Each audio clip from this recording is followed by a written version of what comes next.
नमस्कार, मैं नेहा और आप देख रहे हैं फर्स्ट बिहार झारखंड। हार्ट की बीमारी लगातार बढ़ती जा रही है। यूं कहें कि भारत के साथ साथ पूरी दुनिया में ये बीमारी लगातार बढ़ती जा रही है, चाहे वो यंग एज के लोग हों, यूथ हो या फिर बुजुर्ग ही क्यों ना हो। लगातार ये बीमारी बढ़ती जा रही है और आज हम अपने दर्शकों के साथ एक खास प्रोग्राम लेकर आए हैं जिसमें हम हार्ट बीमारी से रिलेटेड बातचीत करेंगे। इसके रिस्क फैक्टर क्या क्या है, ये क्यों होता है। हमारे साथ डॉक्टर आमिर काजमी मौजूद है। हार्ट हॉस्पिटल के फुल टाइम चीफ कंसल्टेंट है, कार्डियक सर्जन है। 200 से अधिक इन्होंने सर्जरी की है और वो तमाम सर्जरी सफल रहे। बहुत बहुत स्वागत है सर हमारे इस एपिसोड में। Thank you. हम आपसे खास बातचीत करेंगे हार्ट बीमारी को लेकर के, लेकिन सबसे पहले आप हमें बताइए कि इसके कॉज फैक्टर क्या है, क्योंकि इतना बढ़ता जा रहा है हार्ट बीमारी। देखिए ये हम लोग जो एक तरह से एपिडेमियोलॉजी होती है जो हार्ट डिजीज़ का, जो अगर इंडियन कंटिनेंट्स या इंडिया जो एशियन कंटिनेंट है उसमें अगर देखा जाए तो ये हम लोग जो अभी इस तरह का देखा गया है कि ये इंसिडेंस कोरोनरी आर्टरी डिजीज़ का लगातार दिन प्रतिदिन बढ़ता जा रहा है जी। और उसका रीज़न अगर हम वेस्टर्न पॉपुलेशन से कंपेयर करें तो एवरेज एज ऑफ इंसिडेंस है वो भी कम होता जा रहा है। तो ये कहीं ना कहीं चिंताजनक बात है और इसका इंसिडेंस बढ़ने का रीज़न बहुत सारा है। उसमें अगर हम उसकी बात करें तो जैसे दो तरह के रिस्क फैक्टर होते हैं। एक तो ये होते हैं कि जो रिस्क फैक्टर जिनको हम लोग मॉडिफाई नहीं कर सकते, इसको नॉन मॉडिफाइबल रिस्क फैक्टर होते हैं, जो फैमिलियल होते हैं, जो इनहेरिट होते हैं, जिस पर मरीज का कोई कंट्रोल नहीं होता है। उसमें जैसे डायबिटीज़ है, डायबिटीज़ फैमिलियल होता है, फादर से या मदर से ट्रांसमिट हो गया। हाइपरटेंशन है, एसेंशियल हाइपरटेंशन जिसको बोलते हैं, यानी कि फैमिली में फादर के थ्रू ट्रांसमिशन हुआ ब्लड प्रेशर का। तो ये सब चीज़ें हैं। डिसलिपिडीमिया भी हुआ। जैसे जो फैमिलियल एक तरह से ये बोलिए कि फैमिलियल कोलेस्ट्रॉल काफ़ी हाई होता है ब्लड में, उसका लेवल बहुत ज़्यादा होता है। तो ये सारे रिस्क फैक्टर, ओबेसिटी भी कहीं ना कहीं फैमिलियल होती है, लेकिन ओबेसिटी पर कुछ हद तक कंट्रोल होता है। तो ये सब चीज़ें नॉन मॉडिफाइबल रिस्क फैक्टर। इसके अलावा मॉडिफाइबल रिस्क फैक्टर होते हैं हार्ट डिजीज़ के, जैसे स्मोकिंग सबसे इम्पॉर्टेंट है। लोग स्मोक करते हैं जिसकी वजह से इंसिडेंस काफ़ी बढ़ रहा है कोरोनरी आर्टरी डिजीज़ का।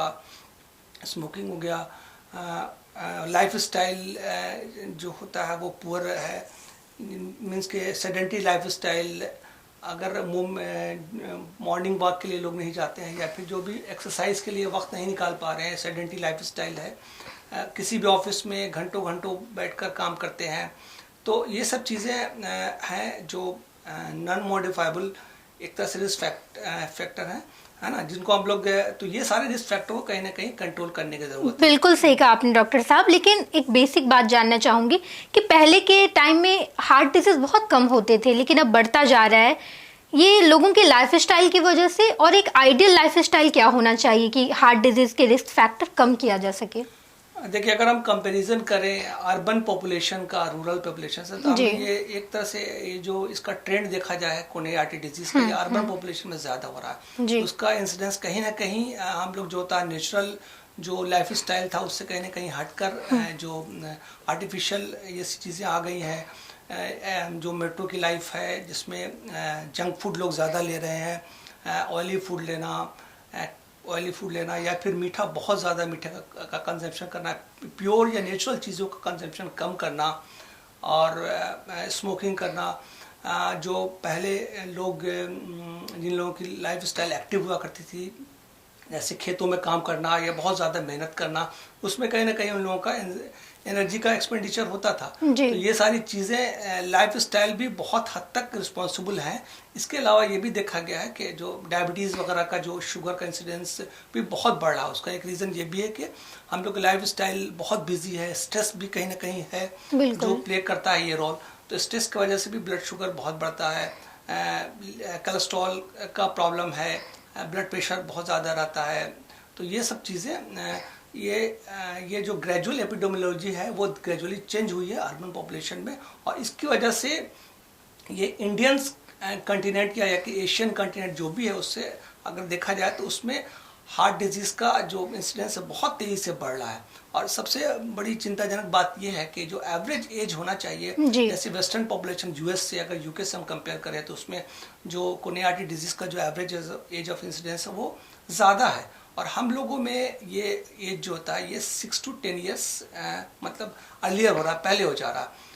तो ये कहीं ना कहीं चिंताजनक बात है और ये सेवरिटी को बढ़ा देता है। जैसे यंग पेशेंट में, जिस पेशेंट में भी कोरोनरी आर्टरी डिजीज होती है, वो देखा गया है कि वो बहुत सिवियर टाइप की कोरोनरी आर्टरी डिजीज होती है। जैसे जो हार्ट की आर्टरीज जो होता है अफेक्टेड हो रही है, उसमें बहुत जो डिजीज होती है या बीमारी जो भी है नसों की, वो बहुत ख़राब होती है। तो उन लोगों का अगर एंजियोग्राफी हम लोग एंजियोग्राम करें तो उसमें जो वेसल होती है वो बहुत ख़राब होती है। तो ये सारे रिस्क फैक्टर्स हैं। बिल्कुल डॉक्टर साहब, एक और सवाल होगा कि नॉइस पॉल्यूशन बहुत ज़्यादा होने लगा है आजकल, डीजे वगैरह, तो क्या इससे भी हार्ट के लोगों का कोई प्रॉब्लम होती है उन्हें? नॉइस पॉल्यूशन का कहीं ना कहीं डायरेक्ट रिलेशनशिप तो नहीं है, लेकिन हाँ इनडायरेक्ट रिलेशनशिप हो सकता है। जैसे नॉइस पॉल्यूशन जैसे शादी में, डीजे में लोग एंजॉय कर रहे हैं, उसमें जो ऐसे बहुत सारे लोग ऐसे भी होते हैं जो बॉर्डर लाइन हार्ट का प्रॉब्लम जिनको है, जिसके वजह से एक लेवल के बाद जो साउंड का जो पॉल्यूशन बढ़ जाता है, डेसिबल बढ़ जाता है, जिससे कहीं ना कहीं हार्ट का प्रॉब्लम शुरू हो सकता है। जैसे पाल्पिटेशन होना, ब्लड प्रेशर बहुत ज़्यादा बढ़ जाना। बहुत सारे ऐसे भी पेशेंट होते हैं जो बॉर्डर लाइन हार्ट का प्रॉब्लम है उनको, और ऐसे में उन लोगों की ये सारी डिजीज़ जो होती है, बीमारी जो होता है, मैनिफेस्ट हो जाती है। तो ये कहीं ना कहीं डायरेक्ट रिलेशन तो नहीं है, लेकिन इनडायरेक्ट रिलेशनशिप तो नॉइस पॉल्यूशन से भी है। बिल्कुल डॉक्टर साहब, जानना चाहेंगी कॉर्नरी हार्ट डिजीज जो है उसके आइडल मैनेजमेंट क्या क्या है? देखिए, कोरोनरी आर्टरी डिजीज का प्रेजेंटेशन पर डिपेंड करता है कि किस तरह से पेशेंट प्रेजेंट करता है। बहुत सारे पेशेंट को जो क्लासिकल सिम्टम्स होते हैं कोरोनरी आर्टरी डिजीज के, जैसे चेस्ट पेन होना, शॉर्टनेस ऑफ ब्रेथ, सांस का फूलना, या फिर बहुत सारे पेशेंट जो होता है हॉस्पिटल में हार्ट अटैक के साथ प्रेजेंट करते हैं। उनका पहला प्रेजेंटेशन हार्ट अटैक होता है, ऐसा भी देखा गया है। तो ये सारी चीज़ें जो अगर पेशेंट किसी भी हॉस्पिटल में आ रहा है इमरजेंसी में, तो सबसे पहले बहुत सारे पेशेंट ऐसे भी होते हैं जो डायग्नोज होते हैं कि उनको कोरोनरी आर्टरी डिजीज है, हार्ट की प्रॉब्लम है, हार्ट की नसों में ब्लॉकेज है। तो ऐसे में उनका मैनेजमेंट उसी हिसाब से होता है। बहुत सारे पेशेंट अनडायग्नोज होते हैं जिनका फर्स्ट टाइम प्रेजेंटेशन होता है, तो ऐसे में हम लोग को आइडियली कोरोनरी एंजियोग्राफी करना चाहिए। कोरोनरी एंजियोग्राफी जो कार्डियोलॉजिस्ट करते हैं, तो उसमें वो इवेल्युएट करते हैं कि हार्ट की नसों में कितनी नसों में ब्लॉकेज है। कभी कभी ऐसा भी होता है कि किसी वजह से हार्ट अटैक हुआ और हार्ट की नसों में जो क्लॉट्स है, वो जो एक हम लोग इनिशियल ट्रीटमेंट होता है जिसको थ्रोम्बोलाइज करते हैं, एक इंजेक्शन देते हैं जिसके थ्रू ये जो ब्लड क्लॉट्स जो होते हैं वो डिजोल्व होते हैं, यानी कि ब्लड थिन हो जाता है। कभी कभी ये भी होता है कि एक गोल्डन पीरियड में अगर पेशेंट पहुंच गया और आपने थ्रोम्बोलाइज किया तो पेशेंट बिल्कुल ठीक भी हो सकता है। लेकिन ज़्यादातर केसों में ऐसा होता है कि ब्लॉकेज होता है और एंजियोग्राफी के बाद हम लोग ये डिसाइड करते हैं कि उनको अगर डिजीज बीमारी अगर बहुत थोड़ी सी है, बहुत ज़्यादा नहीं है, लेकिन लग रहा है कि फ्यूचर में ये बढ़ सकती है, तो फिर हम लोग उसमें मेडिकल मैनेजमेंट पर रखते हैं। अगर सिग्निफिकेंट ब्लॉकेज है, 70% 80% हार्ट की नसों में ब्लॉकेज ज़्यादा है जी, तो उसमें स्टेंट लगाना होता है, 1 स्टेंट 2 स्टेंट, डिपेंड करता है कितनी सेवरिटी है। कभी कभी ऐसा भी होता है कि हार्ट की नसों में जो ब्लॉकेज वो बहुत ज़्यादा है, नसें बहुत ख़राब है। जैसे डायबिटिक जो पेशेंट होते हैं उनकी हार्ट की नसें बहुत ख़राब होती है, डिफ्यूज डिजीज होती है, उसमें कोई फोकल ब्लॉकेज नहीं होता लेकिन पूरी नस ख़राब है। तो ऐसे में स्टेंट डालना पॉसिबल नहीं हो पाता और ऐसे पेशेंट को यूजुअली जो होता है हार्ट सर्जरी की तरफ रेफर करते हैं, जिसको हम लोग बाईपास सर्जरी या कोरोनरी आर्टरी बाईपास। बिल्कुल डॉक्टर साहब, लेकिन जब हार्ट डिजीज का ट्रीटमेंट होता है तो 2-3 ऐसे टर्म है जो शायद हम लोग जैसे आम लोगों को समझ में ना आए, जैसे एक ओपन हार्ट सर्जरी है, बाईपास सर्जरी है, क्या दोनों सेम होता है? देखिए, ये एक तरह से लोगों में एक मिसकंसेप्शन है। लोग बोलते हैं कि भाई ओपन हार्ट जिनकी बाईपास सर्जरी हो गई तो बोलते हैं कि वो ओपन हार्ट हो चुकी है, ओपन हार्ट सर्जरी हो चुकी है। स्ट्रिक्टली स्पीकिंग अगर हम लोग मेडिकल टर्म में बोले तो ओपन हार्ट सर्जरी ये नहीं हुई। ओपन हार्ट सर्जरी का जो स्ट्रिक्ट डिफिनेशन मेडिकल टर्म्स में ये होता है कि आप ऐसी सर्जरी कर रहे हैं जिसमें अगर हार्ट के चैम्बर को ओपन कर रहे हैं और या फिर हार्ट को अगर हार्ट लंग मशीन से कनेक्ट करके आप सर्जरी कर रहे हैं, तब ऐसी सर्जरी को ओपन हार्ट सर्जरी कहते हैं। लेकिन जो आजकल जो बाईपास सर्जरी होती है, वो उसमें हम लोग हार्ट के सरफेस पर, यानी कि हार्ट के जो सरफेस होता है उसकी सरफेस पर नसें होती है, उसमें हम लोग एक ग्राफ्ट लगाते हैं। एक जो एक खास तरह का स्टेबलाइजर होता है, मायोकार्डियल स्टेबलाइजर बोलते हैं, जिसके थ्रू जो होता है यानी कि हार्ट बीट करता रहता है, और उसी बीटिंग हार्ट में हम लोग सर्जरी करते हैं, जिसको हम लोग बीटिंग हार्ट सर्जरी करते हैं या बीटिंग हार्ट बाईपास सर्जरी बोलते हैं। तो ये बेसिकली ओपन हार्ट सर्जरी नहीं बल्कि क्लोज हार्ट सर्जरी है।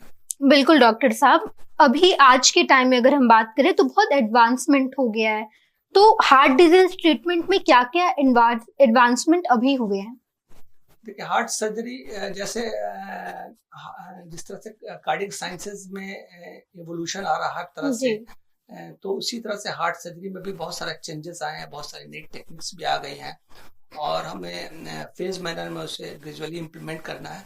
जैसे पहले जो सर्जरी होती थी तो ग्रेजुअली ये पाया गया कि जो भी हार्ट के सर्जरी में हम लोग बाईपास करते हैं, जो ग्राफ्ट लगाते हैं, वो हम लोग दोनों लगाते थे। पहले आर्टियल ग्राफ्ट भी लगाते थे, वेनस ग्राफ्ट भी लगाते थे, है ना। तो ग्रेजुअली ये पाया गया कि जो आर्टियल ग्राफ्ट अगर आप लगा रहे हैं तो उसकी लॉन्गिटिविटी या उसका जो लॉन्ग टर्म रिजल्ट देखा जाए तो उसका अच्छा माना जाता है। तो इस वजह से ग्रेजुअली एक तरह से ट्रेंड हो गया है, शिफ्ट हो गया है कि लोग जो बाईपास सर्जरी की जाए तो जो बाईपास सर्जरी की नसों में जो भी आप ग्राफ्ट लगा रहे हैं तो उसमें ज्यादा से ज्यादा आर्टियल ग्राफ्ट लगाएं, चाहे वो इन फॉर्म में लेफ्ट साइड की जो हम लोग चेस्ट से आर्टरी नस निकालते हैं, जिसको लेफ्ट मेमोरी आर्टरी कहते हैं, उसमें उसके थ्रू ग्राफ्ट लगाते हैं। रेडियल आर्टरी भी हम लोग हार्वेस्ट कर रहे हैं, उससे भी ग्राफ्ट लगाते हैं। राइट साइड की मेमोरी आर्टरी है वो भी लगाते हैं। तो एक तरह से एक कोशिश ये रहती है कि ज्यादा से ज्यादा हम मरीज को आर्टियल ग्राफ्ट से रिवस्कुलाइज करें, यानी कि आप जो भी ग्राफ्ट लगा रहे हैं वो आर्टियल ग्राफ्ट लगाएं, वेन ग्राफ्ट नहीं लगाएं। वेन ग्राफ्ट का काम दूसरा होता है। वेन ग्राफ्ट का ये फंक्शन होता है कि वो उनका काम होता है कि ब्लड को नीचे बॉडी से पंप करना ऊपर की तरफ, है ना। तो उनका काम डिफरेंट है, लेकिन हमें उसको भी कंडूट की तरह यूज करते हैं। तो आर्टियल ग्राफ्ट ऑलवेज बेटर है, इसलिए आजकल जो ट्रेंड चल पड़ा है जिसको हम लोग टोटल आर्टियल रिवस्कुलेशन बोलते हैं। तो टोटल आर्टियल रिवस्कुलेशन में जो भी बाईपास सर्जरी होती है, जहाँ भी ब्लॉकेज है, हमें ग्राफ्ट लगाना है, वो हम लोग कोशिश करते हैं कि ज़्यादा से ज़्यादा आर्टियल ग्राफ्ट का ही यूज़ करें। बिल्कुल डॉक्टर साहब, आप बहुत समय से आप काम कर रहे हैं हार्ट हॉस्पिटल में, तो हार्ट हॉस्पिटल क्या क्या सर्विस दे रहा है मौजूदा समय में? देखिए, हार्ट हॉस्पिटल शुरू से ही जब से डॉक्टर A.K. ठाकुर का जो स्टेब्लिश किया गया हॉस्पिटल है, तब से जो सेवा चल रही है, और ग्रेजुअली ये हम लोग हर तरह के सर्विसेज 24/7 इवॉल्व कर रहे हैं सर्जरी को। ये चाहे कार्डियोलॉजिस्ट के साइड से अगर आप देखा जाए तो यहाँ 24/7 प्राइमरी एंजियोप्लास्टी की सर्विस अवेलेबल रहती है। एंजियो अगर कोई भी पेशेंट अगर इमरजेंसी में पहुँचता है, उसको अर्जेंट एंजियोग्राफी रिक्वायर्ड है, तो वो भी उसकी फैसिलिटी है। पेसमेकर, बहुत सारे पेशेंट हार्ट ब्लॉक लेकर पहुंचते हैं इमरजेंसी में, जिनको हार्ट ब्लॉक है उनको टेम्परेरी पेसमेकर लगाया जाता है, और फाइनली परमानेंट पेसमेकर की फैसिलिटी जो होता है वो भी अवेलेबल है। इसके अलावा CRT या फिर CRT-D की फैसिलिटी, जिसमें अगर हार्ट का इजेक्शन फ्रैक्शन बहुत कम हो जाता है और उनमें ऐसी एक डिवाइस लगाई जाती है जिससे कभी हार्ट का एरिथमिया होता है तो उसमें वो डिवाइस जो होता है वो शॉक डिलीवर करती है। तो ये सारी जो बहुत एडवांस सर्विसेज हैं वो सब कुछ हार्ट हॉस्पिटल में अवेलेबल है। इसके अलावा बहुत सारे डायग्नोस्टिक टेस्ट जैसे स्ट्रेस इको, TMT या फिर डोविटामिन स्ट्रेस इको, ये सारी फैसिलिटी जो होती है ये हार्ट हॉस्पिटल में अवेलेबल है। इसके अलावा अगर कार्डिक सर्जरी के साइड से हम बात करें तो जितनी भी तरह के हार्ट सर्जरी पॉसिबल है, जैसे कि वाल्व रिप्लेसमेंट पेशेंट का, जैसे रिमेटिक हार्ट डिजीज़ के बाद जो होता है वाल्व में सिकुड़न आ जाती है, उसमें वाल्व चेंज करना, चाहे वो सिंगल वाल्व चेंज करना, डबल वाल्व रिप्लेसमेंट करना, बाईपास सर्जरी भी जो भी हाई रिस्क सर्जरी होती है। बहुत सारे पेशेंट हार्ट अटैक के बाद एडमिट होते हैं हार्ट हॉस्पिटल में, उन लोगों को हम लोग एक पीरियड के बाद 2 दिन 4 दिन के बाद ऑप्टिमाइज़ करके उसे सर्जरी के लिए लेते हैं। इसके अलावा भी जैसे बहुत सारी एन्यूरिज्म की सर्जरी, जैसे ओटा में कोई प्रॉब्लम है, ओटिक वाल्व रिप्लेसमेंट करना, या फिर double valve procedure. Double procedure means यानी कि एक ही पेशेंट की बाईपास सर्जरी भी हो रही प्लस वाल्व रिप्लेसमेंट भी हो रहा। ये सारी कॉम्प्लिकेटेड सर्जरी यहाँ अवेलेबल है। बिल्कुल डॉक्टर साहब, बहुत बहुत धन्यवाद इस तरह की तमाम जानकारी हमारे दर्शकों तक पहुंचाने के लिए। हमारे साथ डॉक्टर आमिर काज़मी थे, जिन्होंने ये तमाम जानकारी हमारे दर्शकों तक पहुंचाए। अभी के लिए इजाज़त चाहूँगी, फिर मुलाकात होगी इसी तरीके के तमाम खबरों के साथ। देखते रहिए फर्स्ट बिहार झारखंड। धन्यवाद। पनोरमा ग्रुप, जो सोचता है वो करता है। ये लो, मुंह मीठा करो। आज मैंने अपना जॉब छोड़ दिया, अब हम पूर्णिया वापस जाएंगे। जॉब छोड़ दिया है? मतलब ये घर कैसे चलेगा? हम करेंगे क्या? और माँ बाबूजी क्या बोलेंगे? इसलिए मैं एक और मिठाई का डब्बा लाया। अपने बिजनेस के लिए लोन अप्रूव हो गया। अरे लोन अप्रूव हो गया वो तो ठीक है, लेकिन पूर्णिया में हम रहेंगे कहाँ? अपना घर भी तो नहीं है वहां। इसलिए तो एक और मिठाई का डब्बा अलग से लाया हूं। हमने पूर्णिया में घर ले लिया है, पूर्णिया के ई होम्स पैनोरमा में। पूर्णिया में पैनोरमा ग्रुप लेकर आए हैं ई होम्स पैनोरमा। बड़ा घर, आलीशान जिंदगी और अत्याधुनिक सुविधाओं के संग। अरे अरे, अब क्यों मुंह मीठा करवा रही हो? क्योंकि हम घर वापसी जो कर रहे हैं। घर वापसी की खुशी पूर्णिया में ई होम्स पैनोरमा के संग। ई homes panorama, luxurious lifestyle redefined.